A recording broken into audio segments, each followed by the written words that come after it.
Trans halindeyken kişisel bir rehberi olmayan bir denekle hiç çalışmadım. Hipnoz seanslarımda bazı rehberler diğerlerine göre daha belirgindirler. Deneklerimi odada bedensiz bir varlığı görüyorlar mı veya hissediyorlar mı diye sormaya adet edinmişimdir. Eğer öyleyse bu üçüncü kişi genellikle bir koruyucu rehberdir. Sık sık da bir denek gözünde bir yüzün canlanması veya hitap eden bir ses öncesinde bedensiz bir şahsiyetin varlığını duyumsayacaktır. Meditasyona çok zaman ayıran kişiler doğal olarak hiçbir zaman rehberini davet etmeyen bir kişiye göre bu tip vizyonlara daha aşinadır. Bu ruhsal öğretmenlerin hatırlanması kişileri sıcak ve sevecen bir yaratıcı kuvvetin yoldaşlığına getirir. Rehberlerimiz sayesinde hayatın sürekliliğini ve bir ruh olarak kimliğimizi çok daha güçlü bir şekilde fark ederiz. Rehberler varoluşumuzdaki en verici figürlerdir çünkü onlar kaderimizi tamamlamamızın bir parçasıdırlar. Rehberler, özellikle de üstad rehberler kompleks varlıklardır. Ruhun farkındalık seviyesi bir dereceye kadar ona atanan rehberlerin ilerlemişlik derecesini belirler.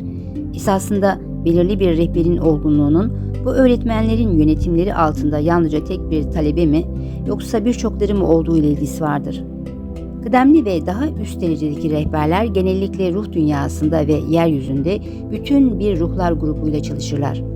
Bu rehberlerin yanında onlara asistanlık yapan varlıklar vardır. Görebildiğim kadarıyla her ruh grubunun yetişmesini sağlayan bir ya da birden fazla, çoğunlukla da yeni öğretmenleri vardır.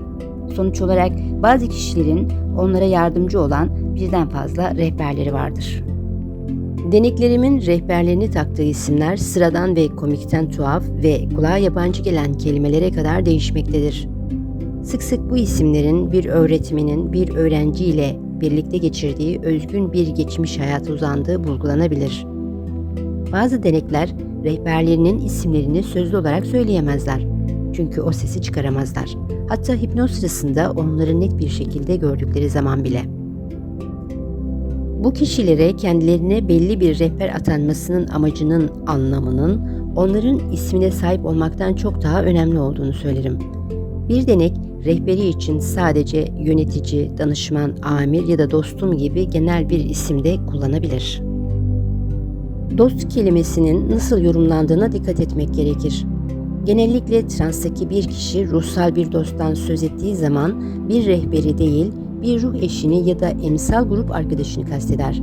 Bu dostlar yeryüzünde olduğumuz süre boyunca ruh dünyasından bizi zihinsel olarak yüreklendirme yetisine sahiptir ve hayatın yollarında yürürken bizler gibi bedenlenmiş kişiler olarak yanı başımızda da yer alıyor olabilirler.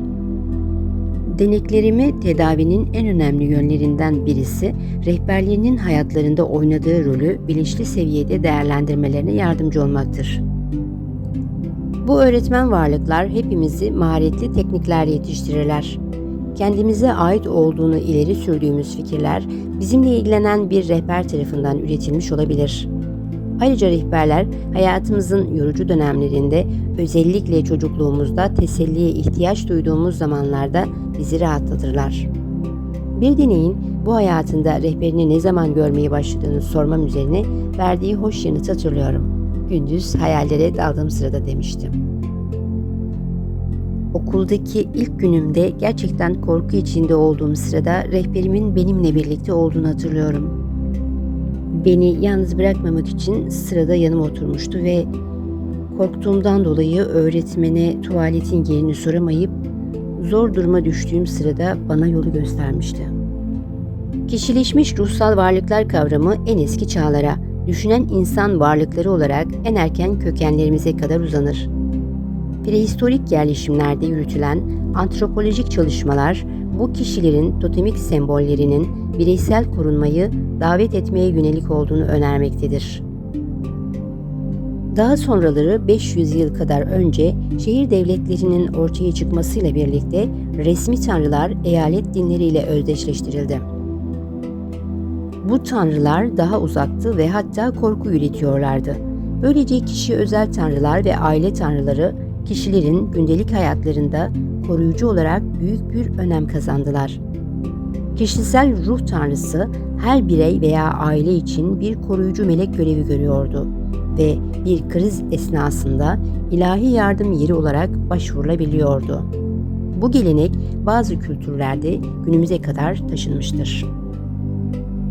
Birleşik Devletleri'nin iki uç sınırında bu örneklere rastlıyoruz.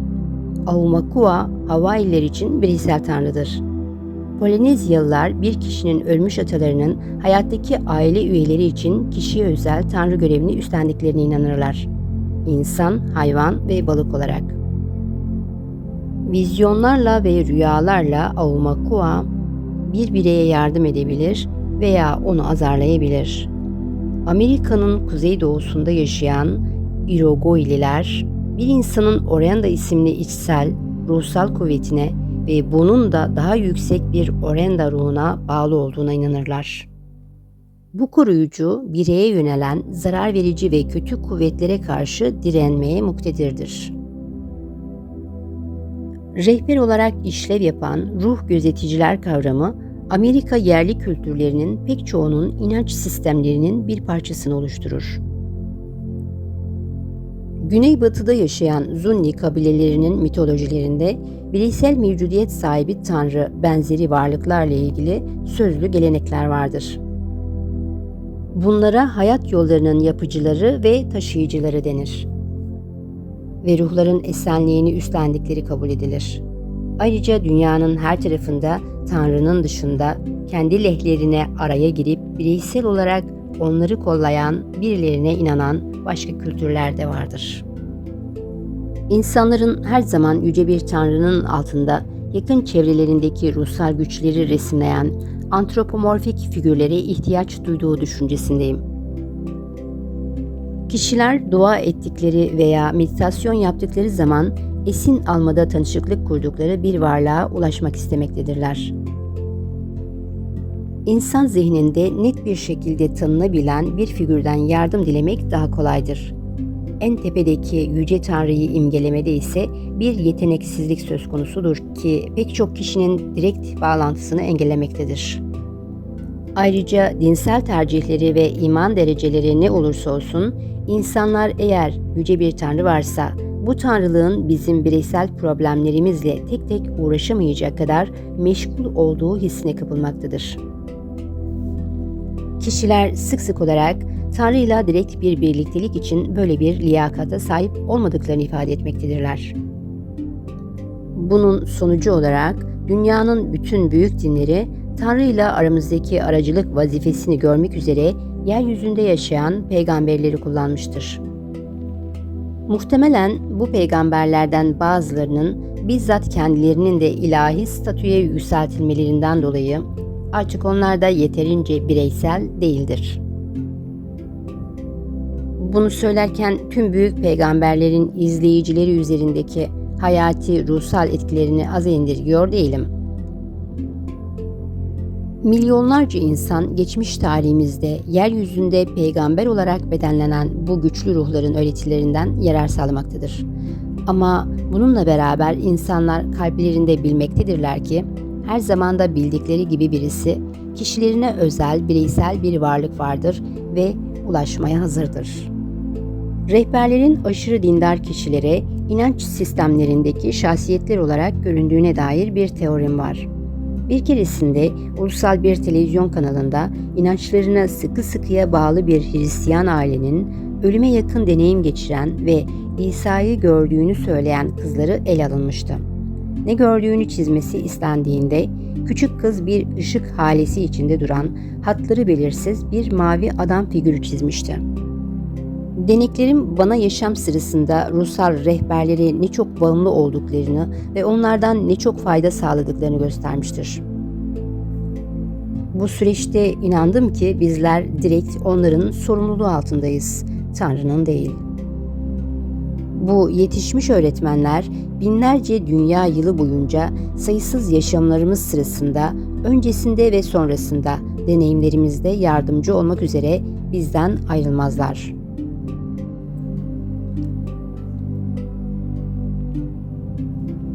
Şunu fark ettim ki transtaki denekler bilinçli ve ayık durumdakilerin tersine hayatta başlarına gelen talihsizlikler için Tanrı'yı suçlamazlar. Bundan çok daha sık olarak görülen ruh durumunda bulunduğumuz sırada herhangi bir doyumsuzluğumuzdan dolayı kişisel rehberlerimize yüklenmemizdir. Sık sık rehber öğretmenlerin bizimle bir eşleştirme vasıtasıyla mı yoksa rastgele mi seçildiği sorusuyla karşılaşırım. Bu yanıtlaması zor bir sorudur. Görünen o ki rehberler ruh dünyasında bize çok kurallı bir tarzda atanırlar.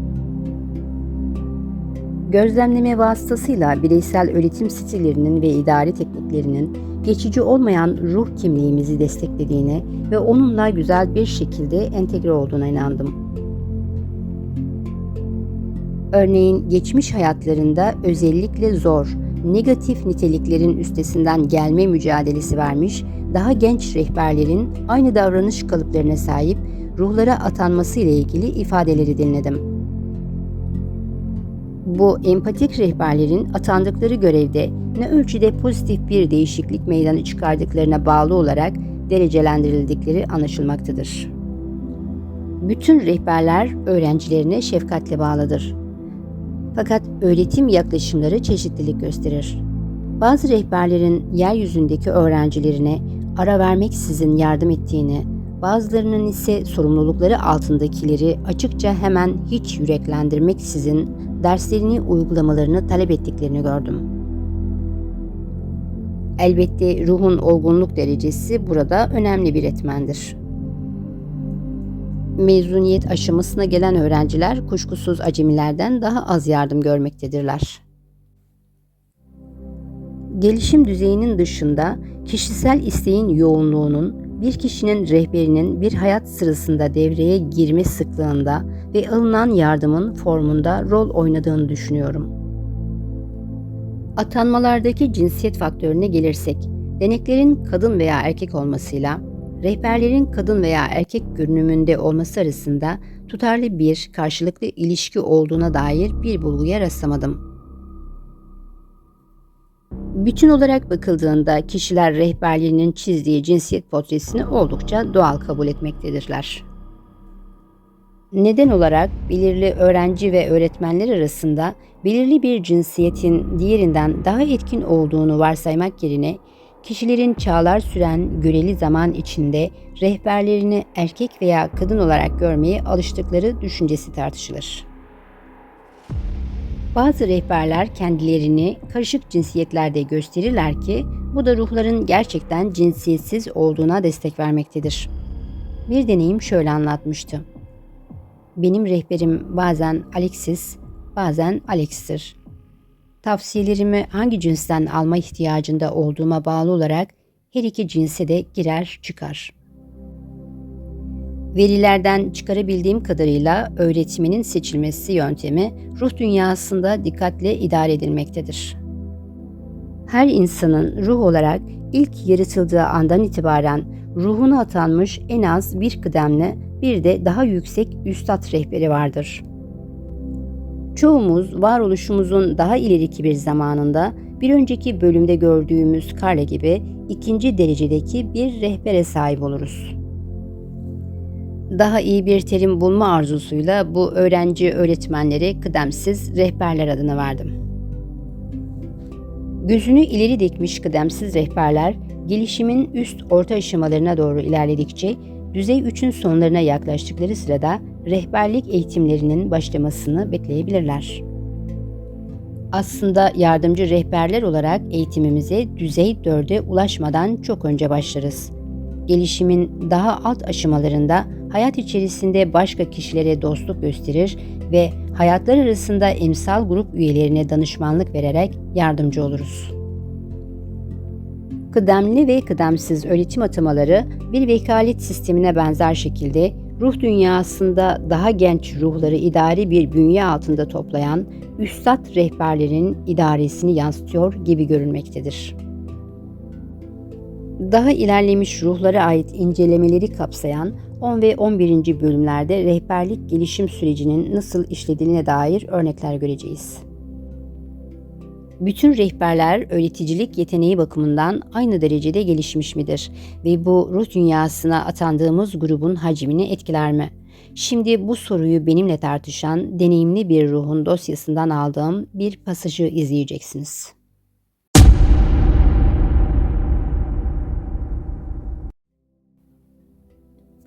Ruh dünyasındaki öğretmen atamalarını öğretmenlerin gelişmemiş ruhlara yardım etme yetenekleriyle bağlantısı açısından merak ediyorum.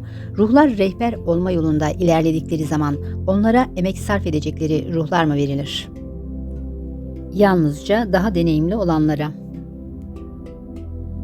Benim tasavvuruma göre rehbere ihtiyacı olan büyük ruh grupları bir asistanı olsa bile tek bir ilerlemiş rehber için büyük bir sorumluluk olabilir. İdare edebilirler. Grubun büyüklüğü sorun olmaz. Neden olmaz? Bir öğretmen olarak yetkinlik ve başarı kazandın mı sana verilen ruhların sayısı sorun değildir. Bazı gruplarda, kümelerde çok ruh vardır, bazılarında yoktur. O halde eğer mavi ışıklı auraya sahip bir kıdemliysen sınıfın boyutunun atanmayla ilgisi yoktur. Çünkü büyük sayılarda ruhu idare edecek yeteneğe sahipsindir, öyle mi? Tam olarak böyle söylemedim. Çoğu şey bir gruptaki ruhların tiplerine ve liderlerinin deneyimine bağlıdır. Daha büyük gruplarda yardım da alırlar. Kim alır?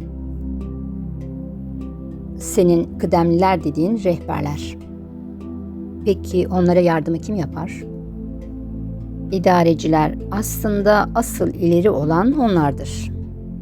Onlara üstad rehberler de denildiğini duydum. Fena bir tanım sayılmaz. Onların sana yansıttıkları enerji rengi nedir? Morumsu. Son bölümde şekil 3'te simgelendiği gibi düzey 5'in daha alt değerleri gök mavisi bir enerji yayar. Devam eden gelişimle birlikte bu aura yoğunlaşması önce yumuşak bir gece mavisine ve nihayet koyu mora dönüşür ki 6. düzeyin yükselmiş üstadının bütünleşmesini simgeler. Rehberlerin farklı öğretim yaklaşımlarına sahip olmaları anlaşıldığına göre hepsinin ortak olan tarafları nedir? Eğer yetiştirme sevgileri ve bizlerin de bir gün onlara katılmamıza yardım etme arzuları olmasaydı öğretmen olamazlardı. O zaman ruhların niçin rehber olarak seçildiğini tanımla. Tipik bir rehber al ve bu ilerlemiş ruhun hangi niteliklere sahip olduğunu anlat. Senin namına çok kolaycılığa kaçmaksızın şefkatli olmalılar. Sonra yargılayıcı değildirler. İşleri onların tarzında yapmak zorunda değilsindir. Seni kendi değerlerini empoze ederek yapmak istediğinden alıkoymazlar. Tamam, bunlar rehberlerin yapmadığı şeyler. Madem ki ruhlara tahakküm etmiyorlar, yaptıkları önemli şeyler nelerdir senin gördüğün kadarıyla? Gruplarında moral sağlarlar ve güven aşılarlar. Onların da zamanında pek çok şeyden geçtiğini biliriz. Birey olarak olduğumuz gibi kabul ediliriz. Bizim de yanlış yapma hakkımız vardır. Ruhların rehberlerine çok sadık olduğunu gördüğümü söylemeliyim. Neden biliyor musun? Çünkü hiçbir zaman senden vazgeçmezler. Sana göre herhangi bir rehberin en önemli niteliği nedir? Hiçbir tereddüt göstermeksizin seni motive etme ve cesaret verme yeteneği. Bir sonraki vaka halen bedenlenmekte olan bir rehberin eylemlerinin bir örneğini sunmaktadır.